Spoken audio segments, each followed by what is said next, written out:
සුබ දවසක්. මගේ නම දැහැන් ප්‍රාර්ථනා. ඇත්තටම කියනවා නම් මට ආව හොඳම ප්‍රගතිය තමයි වේදිකා බිය නැති වෙච්ච එක. එක දවසක් මට මතකයි මට කිව්වා එන්න කියලා වේදිකාවට. ඒ මගේ හොඳම ස්ටෝරි හා සෝං ලියපින්දා. ඉතින් එදා ගිහිල්ලා මට කතාවක් කරන්න වුණා. මට එදා කතාව කරගන්න බැරි වුණා. ඒත් මං ඊළඟ සතියේ කොහොම හරි මං කතාවක් කරනවායි කියලා. ඉතින් මං කතාවක් කරන්න පටන් අරගෙන මං ඊට පස්සේ කතා කරා මොටිවේෂන් ස්පීච් කරා ගොඩක්. ඒ වගේම වේදිකා බිය නැති කරගත්තා වගේම මට ලොකු ඉවසීමක් ඇති වුණෙත් මේ පාර්ට් සක්සස් එකට ආපු නිසා. මොකද මම නංගි අයියයි කරන්න වෙලා ඒත් දැන් මං ඒ දෙන්නත් එක්ක කරන්න නැතුව එකමුතුව ඉන්නවා. ඒ වගේම තමයි අම්මයි තාත්තයි එක්ක එකට කියවන් කිව්ව දැන් මම එහෙම නොකිය දැන් මම ගෙදරට වෙලා අම්මයි තාත්තයි කියන දේ අහගෙන ඉන්නවා. ඒ වගේම තමයි බුදුපහන නොතිබ්බ මම දැන් නංගි අයියයි එක්ක බුදුපහනකට තියෙනවා.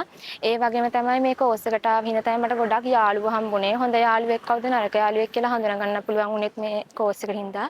මේ කෝස් එකේ කිව්ව ලොකුම දේ තමයි තවත් කෙනෙක් ගැන හිතන්න කියලා දීප එක. ඉතින් දැන් මම ඉගෙන ගන්න දේ අනිත් ළමයිටත් කියලා දෙන්න චුට්ටක්වත් පැකිලෙන්නේ නැතුව දැන් මම කියලා දෙනවා මේ ප්‍රෝග්‍රෑම් එකට ඔස්සේ.